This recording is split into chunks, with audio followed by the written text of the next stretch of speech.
Hello everybody, I am Rubenus, I'm August. and we are continuing on with our conversation on Kratos, and particularly his character throughout the God of War series.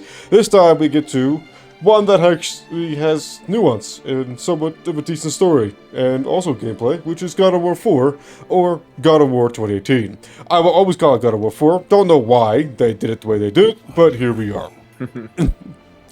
So in the first three games, and some of the PSP games that we mentioned, but the first three games in particular we talked about, we see Kratos go from someone who is burdened by his Greek tragedy past, a lot of hubris, a lot of arrogance, very young, very macho type of person.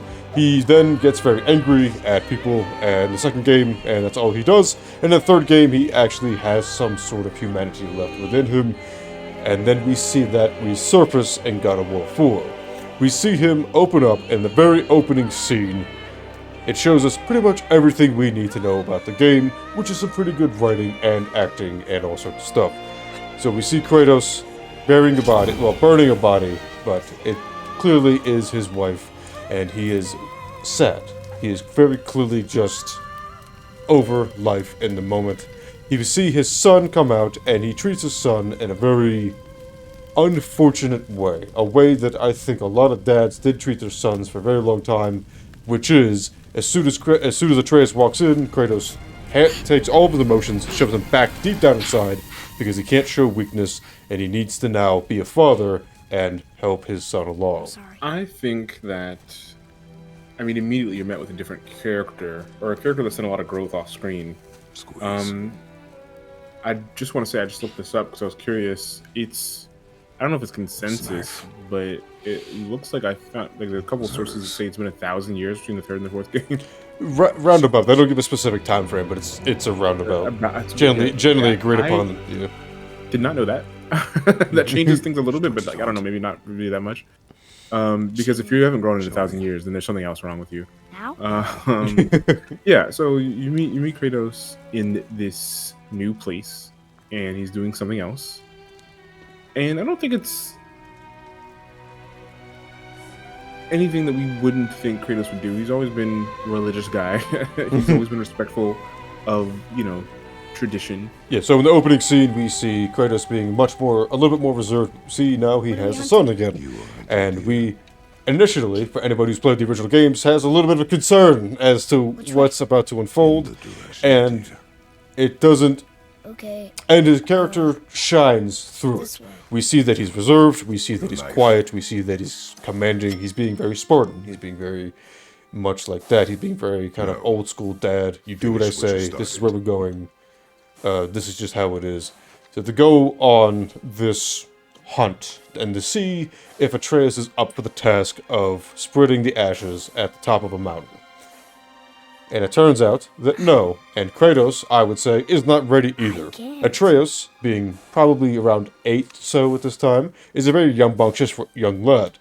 And he tries to shoot a deer, misses, and Kratos gets very angry, gets very cross, and grits his teeth, and only fire when I tell you to fire. A very commanding type of presence. They meet this troll thing, they kill it, and Atreus loses his mind and starts destroying the dead body after Kratos just is done with the fight. At the end of this, Kratos basically diminishes his son, saying,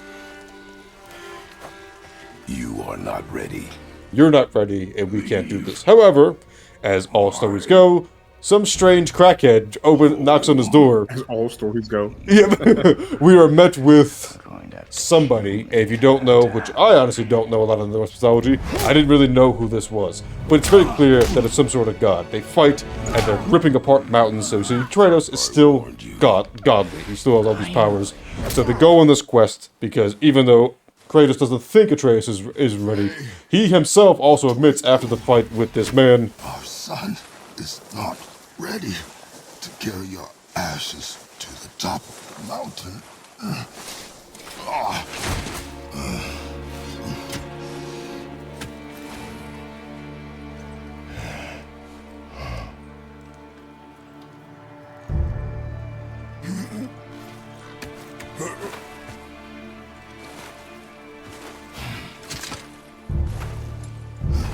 And neither am I.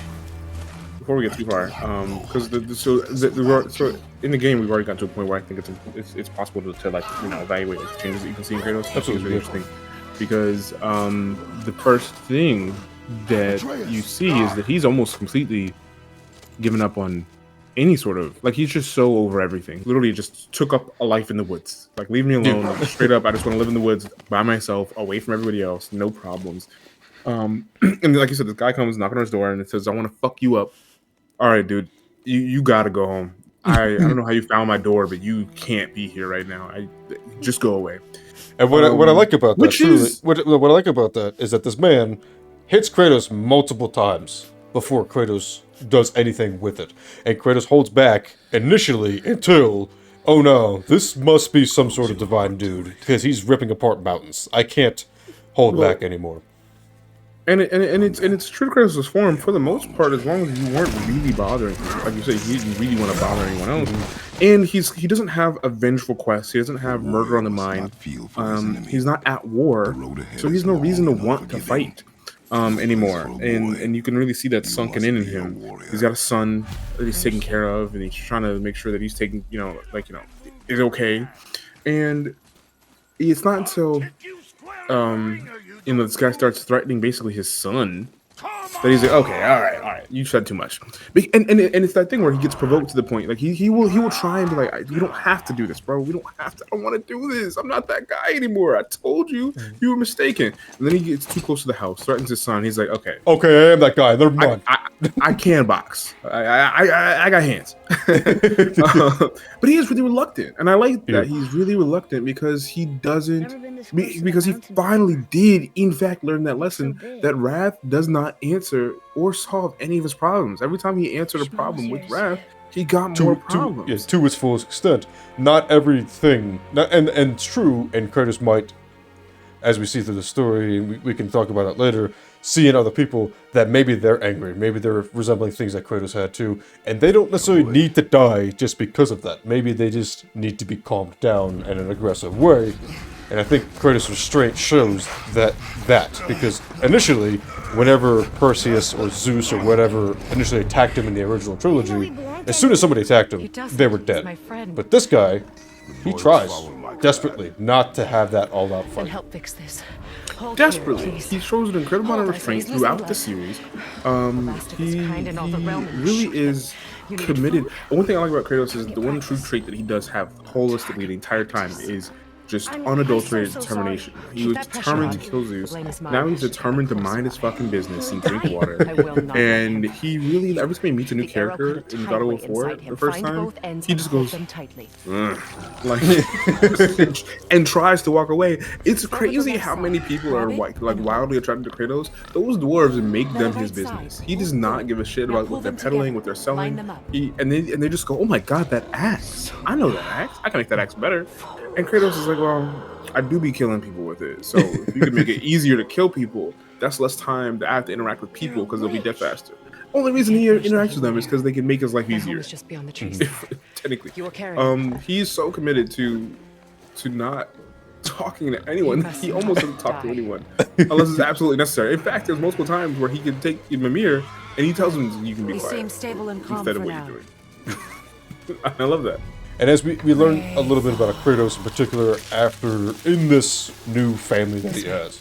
Kratos, father of child, and he basically, not necessarily abandoned, but was very, very distant in both emotional and also presence, in his physical presence. And some of this comes out very directly through Atreus, some of this comes out through Kratos, but we learn that the reason that Kratos did this is not because he doesn't want to be a dad again, it's because he's afraid of himself. He's afraid of what's going to happen. He, and true to the form, what happens in God of War 3 is that he doesn't believe that he's worthy of forgiveness. He doesn't believe that he still does not believe that. So he tries to do his best to just stay out of the way and not be a bad influence and a piece of shit to his kid again, which does show some growth, but not a lot of it, because if you don't want to be a piece of shit, then don't be a piece of shit. How about that? I mean, you could be a dad, you could be around, and just not be a piece of shit. But Kratos takes it to the ultimate extreme because, again, he is very emotionally stunted, and basically abandoned his child for the most part, and only comes in because the mom is dead and somebody needs to take care of this kid, and he's not going to abandon his kid absolutely when this happens. Where do you get the idea that He left me he here alone. Atreus? isn't around for most of the traces, like up to this point? So when you go to, it's not Vanaheim, it's Alfheim. When you go to Alfheim, he steps into the light. He always leaves. He's never here. He doesn't want me, and he never will.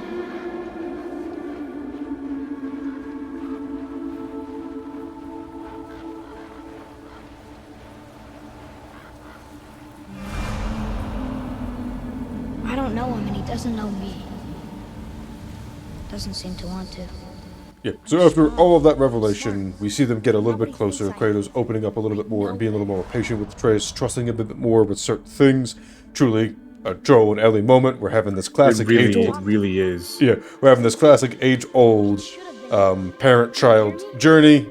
It's wonderful, great, but we see Kratos opening up a bit more and allowing Atreus. Atreus is truly he's truly the foil to Kratos. He is open, he is willing to talk to people, he's bright and lovely and all sorts of wonderful things. And so he talks to everybody, he talks to animals and has all these powers, but Kratos just wants to get to the mountain, spread these ashes, and be done with this. He wants to go back to his hut in the woods. Yeah. That's really pretty much all he wants to do, but he lets Atreus go about it. Kind of going against what you would expect of someone who is, strong and powerful and only cares about combat, which clearly Kratos has changed a bit from that and allowing his son to express himself as he desires as long as that's not his problem. At a certain point, they meet a lady in the woods, there's this witch, and things go around. As we go around to the game, we see that this comes out to be Freya, Odin's ex-wife at this point. They're basically the queen of the major gods of the Norse era. And as we learn this, Atreus is very happy, but Kratos is very mad. And Kratos doesn't do anything wrong, but he basically just storms out of her house and says, "There are no good gods, child." And this shows a little bit of an emotional... It goes back to the emotional stunt where Kratos has moved on from some things, but he still has a lot of these emotional problems that he's dealt with. He still abandons the child because he doesn't want to be the same man that he was and cause the same problems. He meets a god, and he runs away immediately. He doesn't want anything to do with them because he doesn't trust or care or like any of them, because the truth is, and this is a fable of many mythologies throughout the world, immortality basically just makes you unethical. It truly does. And so Kratos envisions any god in that similar fashion. As we go through the story, we see that there's this man tied to a tree, obviously tortured by the gods. We see the crackhead from before along with two other people. We don't know who they are. As Kratos meets this man stuck into a tree, he basically talks to him, walks away. Man at the tree, Mimir, asks him to free him, and so he does. And so we fucking Helios his ass. Yeah, but he does it in a much more relaxed and calm and easy manner. Clean-cut kill. Good enough. Goes back, resurrects Mimir. Mimir is now their companion and basically their divine guide. Similar to Athena. Yeah, but then they go through, Atreus is sick, in some sort of fashion. They meet Magni and Modi, the two men from before, who are sons of Thor. Magni and Modi are basically telling them to stop. Kratos says, obviously, no, not doing that. And they, similar to Kratos in his youth, say, good. And they start fighting, obviously, and Kratos again is holding back the entire time until Atreus is basically captured, and Kratos has no choice. And he basically one-shot kills Magni. At which point you see Modi basically cower in fear and run away. And then Mimir is also like, what the fuck was that? Meaning that no one knew who Kratos was. No one really understood what this man was. They just thought he was a weird pale guy hiding in the woods. But all of a sudden now he's a threat. And something that comes up shortly afterwards where Atreus is that Kratos did not want to kill gods, because he knows that there are consequences to it. He is holding himself back. He's not being so vengeful and angry and violent because there are consequences to killing people in general, but much less gods. But in this moment, he comes out as a true father and protects his son as he needs to. Again, showing that growth of, I am going to have restraint, I'm going to protect my son, But until when the shit hits the fan, I'm gonna do whatever the fuck I need to, including tap into my old past. But the truth is, I was born a god, and so were you. Atreus learns that he is a god of some capacity, loses his mind, and does everything that Kratos has told him not to do, which is to have restraint, have control, not lose it, and he sees the makings of Zeus, of the Greek pantheon, in Atreus, because he starts being arrogant, because nothing can touch him. What does it matter? Again, ethics go out the window, because... He basically goes through puberty in like 3 days. Yeah. Like all of puberty, all of the hormones. It's just impossible. Yeah. Kratos tells Atreus, leave him alone. We don't need to do this. Which, again, is growth in very many aspects. In particular to masculinity, it is realizing that you've won the fight. Realizing that there's nothing going to be won here. And this person is scared. He's angry. He's hurt. Of course, he's gonna be lashing out because he also clearly doesn't have the emotional strength to ask Kratos, huh? A stable home life. Yeah, a stable home life, but he doesn't have the emotional wherewithal to say, Kratos, I'm sorry, we attacked you, we fucked up, but help me. My dad just beat my ass. Like instead, like there's nothing that happened there because the only thing, much of it to Kratos, the only thing that Magni, Modi, Thor know is hit good, stab, punch. Be angry and violent, you win and you're a conqueror, which is pretty typical of Norse gods as well, Valhalla being its own thing. But we see Kratos have a lot of restraint and a lot of control and a lot of just like, this isn't worth my time. He's a much more measured man. Yes. And only goes all out when his life is on the line. Which happens to be often, to in his defense. But still only so. But we see Kratos basically mumble, grumble, and be very calm and reserved. He's very stoic for most of it. He shows bits and parts where he kind of loses his temper or raises his voice. But one of the few moments is when Atreus just completely disobeys Kratos and kills Modi. Stabs him right in the neck. And Kratos immediately grabs him, which he could have done beforehand, by the way. We're going to talk... I want to talk about that. But Kratos grabs him... Well, as we talked about this, I think it's so funny that they both have this other character trait. So first of all, it's super funny how many people are just straight up. I mean, the narrative forces this, but it's funny that so many people just attract to Kratos, have to talk to him, have to egg him on, have to be part of his life. The dwarves, the Norse gods, every way. It's so funny. The other thing that I think is really funny that seems to be an inherent trait is that people love to egg on Kratos and Atreus until they kill them. He is, like you said, heavily wounded. After their fight that they lost, he goes home, gets his ass beat, comes back, and says, you know what? You're a bitch. I'm glad we tried to kill you. I think it was a good idea. And your mother's a slut. holding his side the entire time. He's covered in his own crawling like along the wall. And is egging him on because he knows that Kratos isn't going to bother him because Kratos is a noble warrior. He doesn't know jack shit about this kid. Thinks this kid is just, I guess, a chump. But like, even so, what's crazy is that he just dies to what I assume is just regular. I don't know if it's just regular steel. Just a regular knife. Like, just a regular knife. And bro fucking solo machines his ass. Like, it's crazy that you... has returned.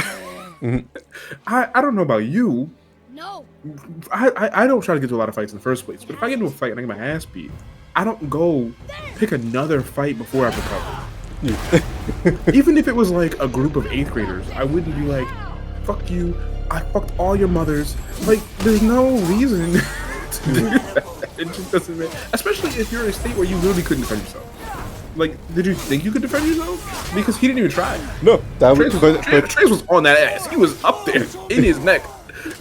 but that is part of the masculine trait of arrogance. This is a man, I would say, probably two gentlemen who've never lost a fight before, who are gods, who are just like, how that's not possible. No, I need to win. I can't have possibly lost. Whereas, yeah. Kratos is like, I'm gonna let him learn this lesson. I'm gonna let him live. Nope. Okay, Trace, what the fuck, man? Because there should be a lesson. The first time you lose a fight, you got a lot of introspection. The first time you lose a fight for real, like when Vegeta lost to Goku the first time, he had an existential crisis. And admittedly, he did try to square up Goku multiple times after that, but not the next day. Bro said, "I'm gonna train for a few years." Like he put his nose to the grindstone. You don't come back bleeding actively like the shit With a happened, level 3 concussion. like earlier this day. It's not even the next day. The sun hasn't even set. The blood's not even brown yet, or whatever the color God's blood turned. Like, and he says literally, "Your mother is a whore." you what? So I think there's just a funny note that people love acting on the Kratos family line to the point of death. Because it happens multiple times. Wait, so we see Atreus kill Modi, and the first time that we really see Kratos lose his composure is when he grabs Atreus and says, "What are you doing? There are consequences to killing a god," showing that Kratos does have at least a logical understanding of, hey, I need to not do this anymore. We should stop doing this unless absolutely necessary. There is no reason for that. Why did you do that? And Atreus basically says, well, I'm a god. What does it matter? I don't care. Atreus, and this is where we see Atreus kind of get out of line. He gets sick. And that's also one of the moments where we see Kratos lose his composure. When Atreus fully is sick and cannot and is fully unconscious, we see Kratos grab his body, leave, and immediately run to Freya. And in some of the cutscenes, the camera will pan, and you can see the fear and the concern in Kratos' face, showing. Yeah, you see him heavy breathing. You seeing that initial cutscene where you see him sad over the death of his wife, and him kind of be like hiding his emotions in front of his son. You see that come out, and you see that that buried masculinity that is still there breaks down, because men are told, hide your emotions, don't be weak, don't be frail, don't cry, don't be afraid, because you need to be strong and capable, which is bullshit. That's just not. Like, we live as animals because, oh, I'm afraid of that thing. Oh, I'm scared of that. There are reasons for the things that we do. There's nothing necessarily pathetic about, particularly about being afraid of fighting a god. Like, this just, why would you not be afraid of that? That's insane. But we see Kratos have this emotional kind of breakdown and go to Freya, and you see that also he's willing to be humbled and to put himself low in front of a god so that he can save his son. That is incredible growth, considering that he basically told her off before for being a god, for again being something that she had no control over. And props to Freya. She kind of fucks with him at first, but as soon as he says that Atreus is sick, she opens the door and starts to help him. And that is where we get to Athena, who may or may not exist. We don't know. But on this boat ride, we see that Kratos is just angry. He's angry again. And we see Athena in the boat, and she's mocking him the entire time. And in my opinion, it is exactly what has been going on in Kratos' head for the last potentially 1,000 years. But there is one unavoidable truth you will never escape. You cannot change. You will always be a monster. And it goes along, and I would say in a lot of people's heads who are extremely depressed and who have never had a good, proper home, it is, you will always be a monster. You will never be loved. You will always be this way. There's nothing you can do. But props to Kratos. His line to Athena in response to that, as he picks up the blades that once killed his daughter, that will now save his son.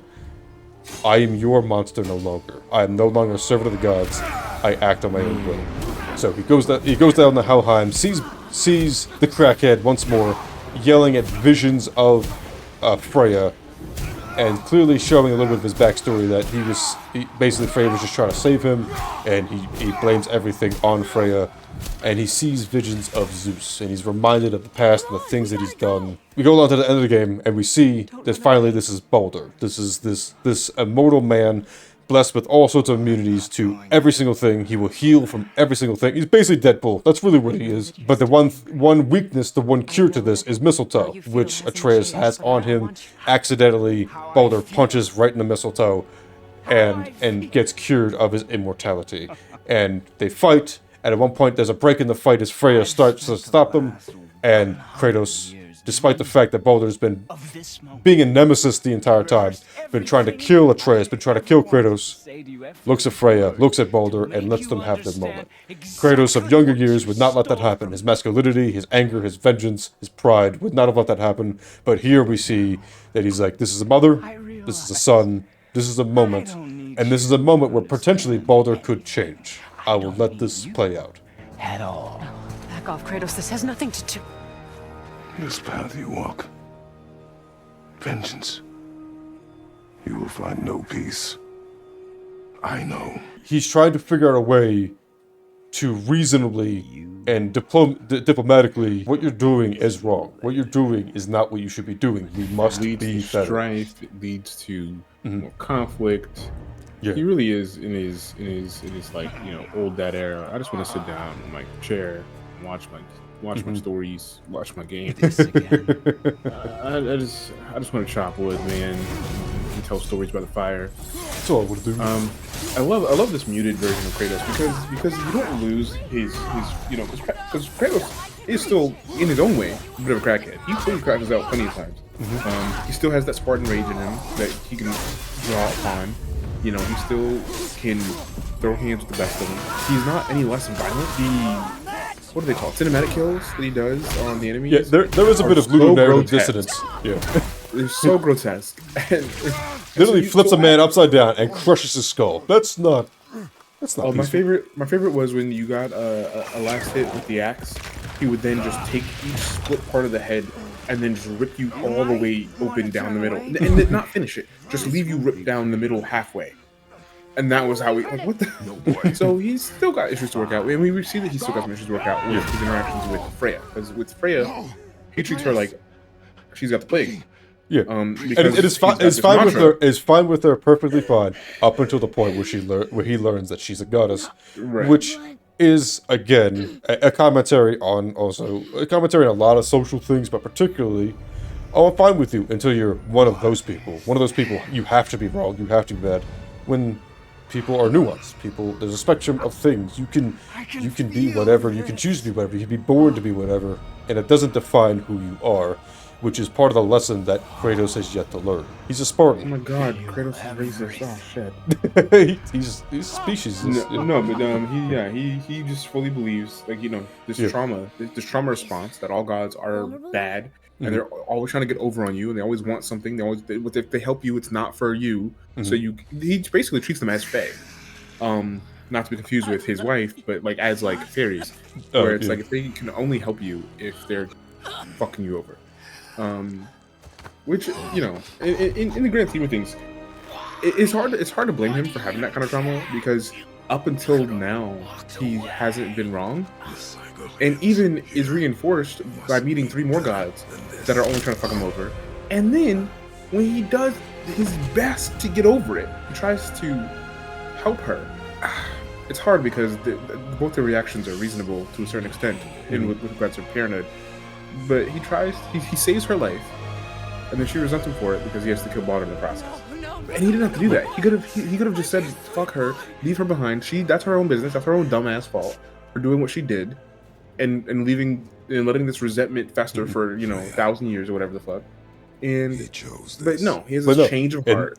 And I think also in that moment, I think he saw himself. He saw young Kratos. He saw a man blinded by rage and fury and vengeance. And needed to stop it. Now, could he have easily just chopped his arms off and, you know, let Baldur live? But again, he wasn't thinking. He was trying to protect the people that he cared about. And again, Kratos is not fully wise in that aspect of, I'm just gonna restrain this man. I'm just gonna stop this from happening, because clearly he's too far gone. Again, I truly like this because it is a nuance of Kratos tried to save somebody from somebody who's terrible and lost their mind and didn't do anything against Freya when she was cursing at him and hated him and spit in his face because he also deserved it and he knew it. And Atreus has the right opinion that Kratos has been teaching him. Did we make the right choice? And Kratos basically says, I don't know. I truly do not. overall, on this entire story, we see that Kratos goes from the first couple games where he's angry and he can't accept failure, he can't accept defeat, and he just wants peace. That's all he wants. He finally gets that. Someone breaks him of that, but in this time, he recognizes that restraint, that control, that peace are potential outcomes. He doesn't need to kill everything. Maybe not everybody's angry. And everybody that's angry needs to die. Maybe they also have problems. Maybe we just let them go and figure this thing out. We don't always need to cause problems and kill everything that gets in our way. He tries to teach his son the valuable life lessons, and as we get to the very end, he finally calls up Atreus, puts his hand on his shoulder, and embraces his son in ways that, in a very traditional masculine way, you wouldn't do, because that's gay. You wouldn't do that shit. That's weak and pathetic. No. Kratos is learning, he's adapting, and showing that he still is, even after all of these years, which is the problem, which is breaking that toxic masculinity of, I'm not always right, I will be wrong, and I need to change, I need to be better. I'm interested to see, because I know that it's a few years later, I think. So I'm interested to see how Atreus has grown the most. I think that's where the focus of this conversation, if it even exists intentionally within the game, of what it means to be a man, become a man, exist within, a healthy form of masculinity. I don't know if it's possible that they would even venture so overtly into that realm. So that's gonna be what I'm gonna be paying attention to when I finally get to play the game, because there is a lot of growth that happens between Atreus and Kratos. Kratos learns a softness that he never had with his wife and daughter. He learns to be a measured man, and admittedly at first, throughout the early parts of the game and the parts of the game, it's just that he's not angry. I mean, he's still angry, but he's not always yelling. He's not always mad. He's curt. He's harsh, but he's not beating Atreus. He's not. He need to chastise him, but it's like he just because he wants him to get it. And so you see Kratos holding back, and he has this idea that he needs to be softer, but he's not really who he is, and he's not really trying that hard. He's just not abusing Atreus, which is, it's a first step. And then towards the end of the game, you see that when he realizes that it's not enough to not be a piece of shit, you also have to love your child. It's not enough to not be a bad influence. It's not enough to not. Because it ends up hurting him because it's not enough. It ends up hurting Atreus because what he's given him is not enough. He needs to have given him his true nature. He needs to have given him more than just some fatherly advice about how to hunt deer and how to be tough. He needs to have loved him. And I think Kratos genuinely does learn that because, and I love this, because it only shows up mechanically, even though it does work narratively.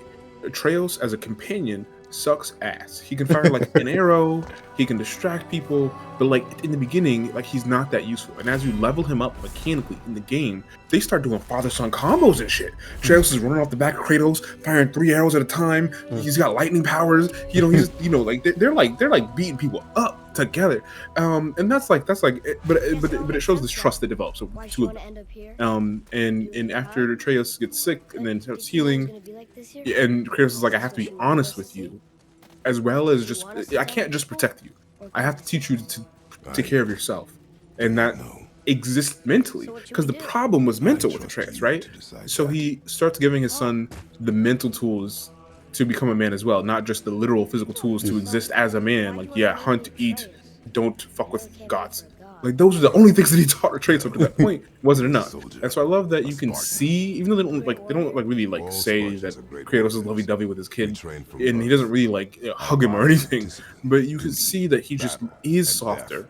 He's not soft, but he's softer, and he's kinder, and he's more trusting. The biggest thing is he's more trusting of Atreus' ability to take care of himself in a fight, because they start fucking shit up. So I'm excited to see how this continues to expand. The general moral of the first game, and the second game continues on with this, is breaking generational trouble. He does not want Atreus to learn that he's a god. He does not want him to have that hubris. He does not want to be around and be a bad influence. He doesn't want to go into a fit of rage. He wants to break what has happened. He wants to have his son to have a good life, and he thinks, and he's so mad and angry at himself, and he thinks himself such a piece of shit and not worthy of it that he stays away. They explain that throughout the game, and like you said, part of that breaking that part of breaking that emotional blockage, and particularly relating to masculinity, is admitting that you're wrong and recognizing, no, he needed a dad, he needed a parent, he needed someone to guide him through these things, and the way that I was doing it wasn't always appropriate. We saw that in Alpine, where he's like, why did you pull me away? I was only gone for shit. Why are there fucking 3,000 dead bodies? Oh, I was gone for a long time. That's my fucking bad. Like you see him kind of have this moment of just like, I do make mistakes too, and I need to show him that it's okay to do that and learn from them and be better and accept what reality is, and also not run from who you are. So he tries to break from that generational trauma, and I like the story a lot in terms of how they portray masculinity and becoming a man, where Kratos doesn't try to make him a Spartan. He doesn't try to make him a strong, capable warrior. He doesn't try to make him a god killer. He makes him the man that Atreus wants to be. And I think it's something that a lot of people struggle with, regardless of your gender or stereotypes or anything like that, but particularly regarding masculinity. I struggle with myself, where I grew up to be strong, capable, independent, all sorts of things. And now watching my nephews grow up, and they're doing certain things, they're playing with dolls, and they're very emotional, and they're very open, and like to dance and stuff like that. And I have no problem with that. I still struggle with doing a lot of that stuff and expressing myself in that certain way, because I have a lot of that emotional trauma, baggage, and restraint. Where I think Kratos is the same way. He himself has a lot of that restraint and kind of like that intrinsic social training to not do certain things, but he won't stop his son from doing it. And eventually he starts to open up and become more like that, because he realizes, I need to get over this. I need, if I'm going to train my son, he needs to get over certain things. I also need to do the same. Thanks everybody for watching. I hope you enjoyed this one. I have been Rumus. I'm August. If you like this video, make sure to like, comment, subscribe, and ring the bell to be notified of future videos. Dia and I will play through Ragnarok, and we will do our final video on this series then. But until next time, see you guys.